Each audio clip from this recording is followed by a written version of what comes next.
Le modèle de risque collectif décrit le coût total des sinistres d'un portefeuille en séparant deux composantes, d'une part, le nombre de sinistres survenus pendant la période, d'autre part, le montant de chacun de ces sinistres.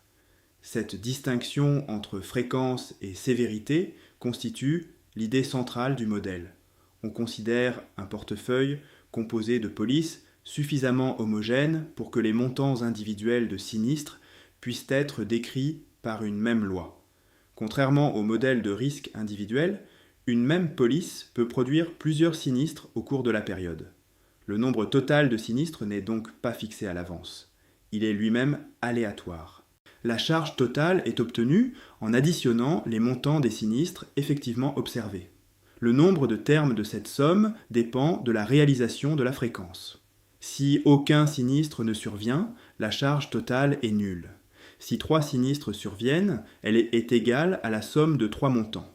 On parle donc de somme aléatoire parce que le nombre de termes est aléatoire. Cette représentation est particulièrement adaptée à l'assurance non-vie. En automobile, par exemple, l'assureur peut observer un certain nombre d'accidents pendant l'année, puis un coût différent pour chacun. En assurance habitation, on distingue de la même manière le nombre de déclarations et leur gravité.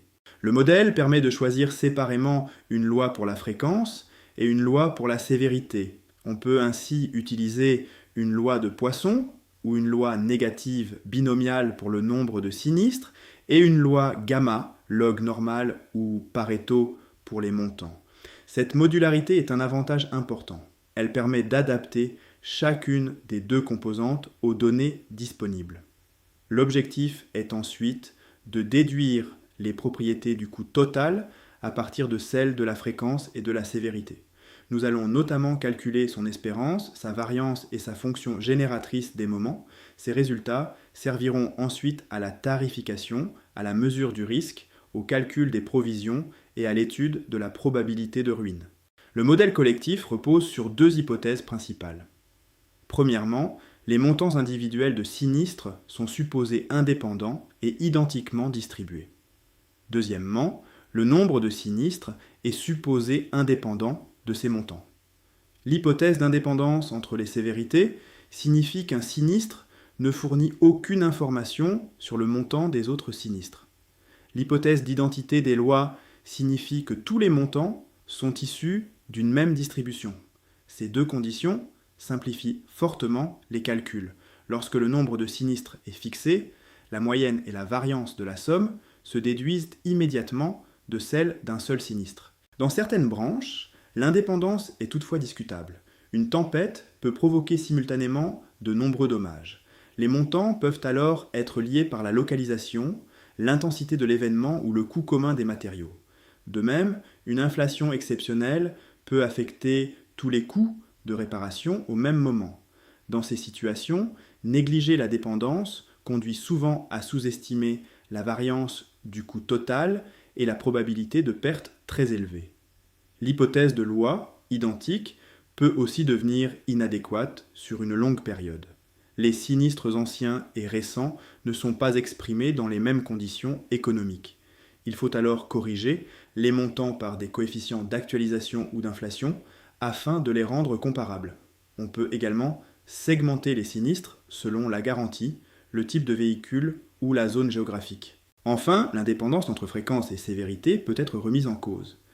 Certaines conditions augmentent à la fois le nombre et le coût des sinistres. Une tempête plus violente produit généralement davantage de déclarations et des dommages plus sévères.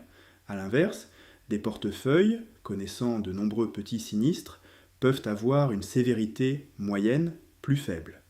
Ces hypothèses doivent donc être vues comme un cadre de référence, non comme des vérités universelles.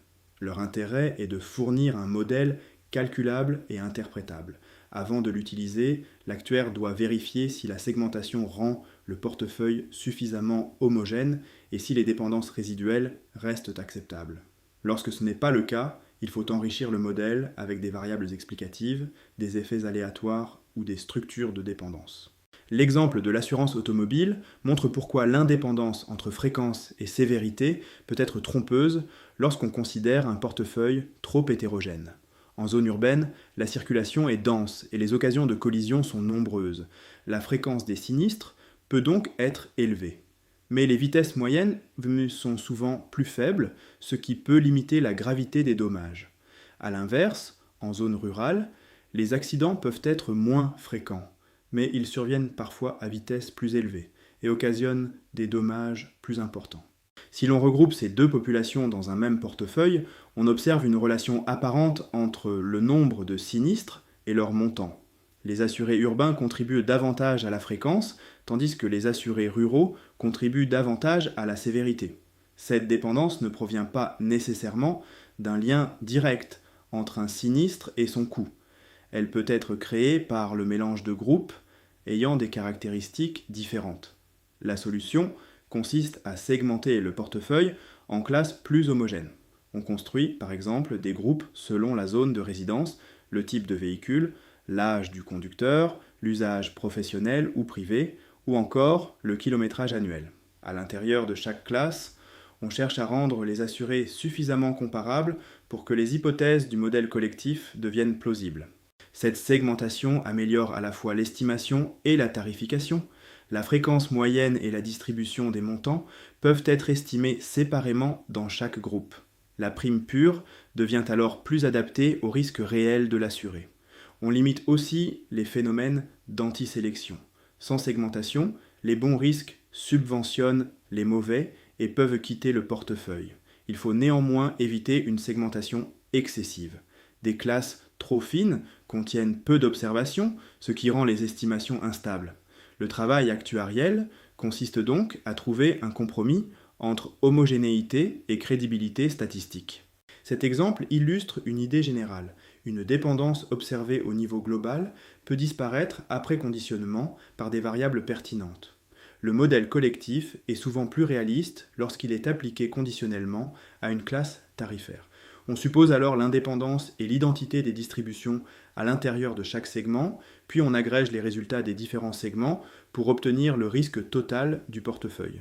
Nous cherchons maintenant à calculer le coût moyen du portefeuille.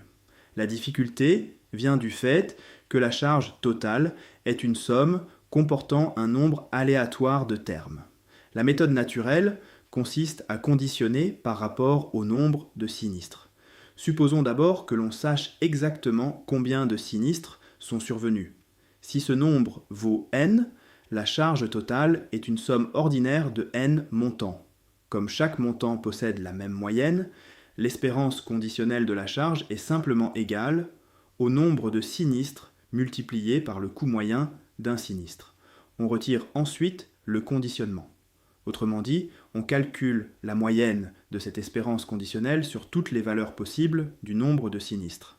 On obtient alors un résultat très intuitif. Le coût moyen total est égal au nombre moyen de sinistres multiplié par le coût moyen d'un sinistre.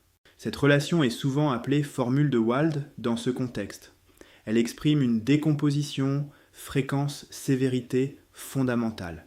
La fréquence moyenne indique combien de sinistres l'assureur s'attend à payer. La sévérité moyenne indique combien coûte chacun d'eux en moyenne. Leur produit donne la prime pure du portefeuille. L'intuition de la preuve est donc simple. On résout d'abord le problème dans un monde où le nombre de sinistres est connu. Puis on moyenne sur l'incertitude portant sur ce nombre. L'indépendance entre la fréquence et les montants garantit que le coût moyen d'un sinistre ne change pas lorsque l'on apprend la valeur de la fréquence. Ce résultat est particulièrement utile en pratique. Il permet d'estimer séparément la fréquence et la sévérité, éventuellement à l'aide de deux modèles statistiques distincts. On peut, par exemple, utiliser une régression de Poisson pour la fréquence et une régression gamma pour le coût moyen. Le produit des deux prédictions fournit alors une estimation du coût attendu.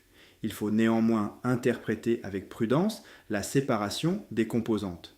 Si les années à forte fréquence sont aussi des années à forte sévérité, le produit des moyennes ne suffit plus. Le conditionnement doit alors intégrer un facteur commun, comme l'intensité d'un événement climatique ou un niveau d'inflation. Dans le modèle de base, la formule reste cependant l'un des résultats les plus importants de la théorie collective du risque. Le calcul de la variance fait apparaître deux sources distinctes d'incertitude. La première vient de la variabilité des montants de sinistres, la seconde vient de la variabilité du nombre de sinistres. Pour les séparer, on utilise la formule de décomposition de la variance. Conditionnellement à un nombre fixé de sinistres, la charge totale est la somme de ce nombre de montants indépendants. Sa variance conditionnelle est donc égale au nombre de sinistres multiplié par la variance d'un montant individuel. En prenant ensuite la moyenne sur la fréquence, on obtient une première composante, la fréquence moyenne multipliée par la variance de la sévérité. Cette composante représente l'incertitude qui subsisterait même si le nombre de sinistres était parfaitement connu. Deux années comportant exactement le même nombre de déclarations peuvent produire des coûts très différents parce que les montants individuels varient. La seconde composante provient de la variabilité de l'espérance conditionnelle. Lorsque le nombre de sinistres change, le coût moyen conditionnel change proportionnellement. La variance de cette moyenne conditionnelle est donc égale à la variance de la fréquence multipliée par le carré du montant moyen. Cette composante représente l'incertitude due au volume de sinistres. Même si tous les sinistres avaient exactement le même coût, la charge totale resterait aléatoire parce que leur nombre varie d'une année à l'autre. La variance totale est la somme de ces deux composantes. Cette décomposition est très informative pour la gestion du risque. Elle permet d'identifier si le portefeuille est surtout exposé à une forte dispersion des montants ou à une forte instabilité de la fréquence. Dans le cas particulier où la fréquence suit une loi de Poisson, sa moyenne et sa variance sont égales. La variance du coût total se simplifie alors, elle devient la fréquence moyenne multipliée par le second moment d'un sinistre individuel. Cette expression montre que les grandes sévérités ont une influence quadratique sur le risque total. L'intuition de la preuve est encore fondée sur le conditionnement. On mesure d'abord la variabilité interne pour une fréquence donnée, puis la variabilité entre les différentes valeurs possibles de cette fréquence. Ce principe, souvent résumé par l'expression variance moyenne plus variance des moyennes, est très général et intervient dans de nombreux modèles actuariels hiérarchiques.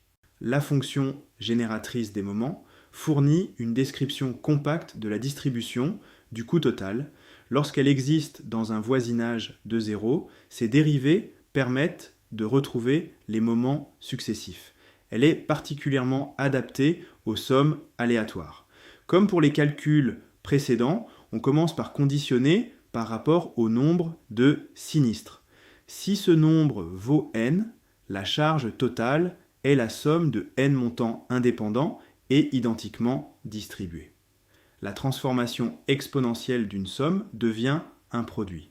Grâce à l'indépendance, l'espérance de ce produit est égale au produit des espérances. La fonction génératrice conditionnelle de la charge est donc la fonction génératrice d'un montant individuel élevé à la puissance n. On retire ensuite le conditionnement en moyennant sur toutes les valeurs possibles de la fréquence. On reconnaît alors la fonction génératrice du nombre de sinistres, mais évaluée en un argument construit à partir de la fonction génératrice de la sévérité. Cette composition est le résultat essentiel.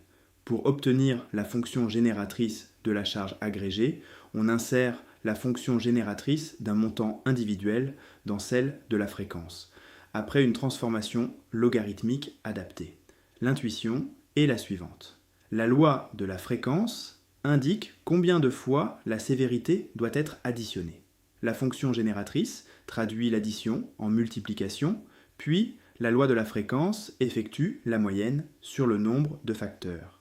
La composition des deux fonctions reflète donc exactement la structure fréquence-sévérité du modèle. Cette formule permet de retrouver l'espérance et la variance en dérivant au voisinage de 0.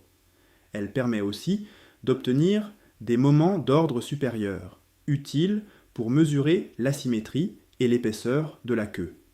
Dans certains cas, elle permet d'identifier explicitement la loi du coût total. Une restriction doit toutefois être rappelée.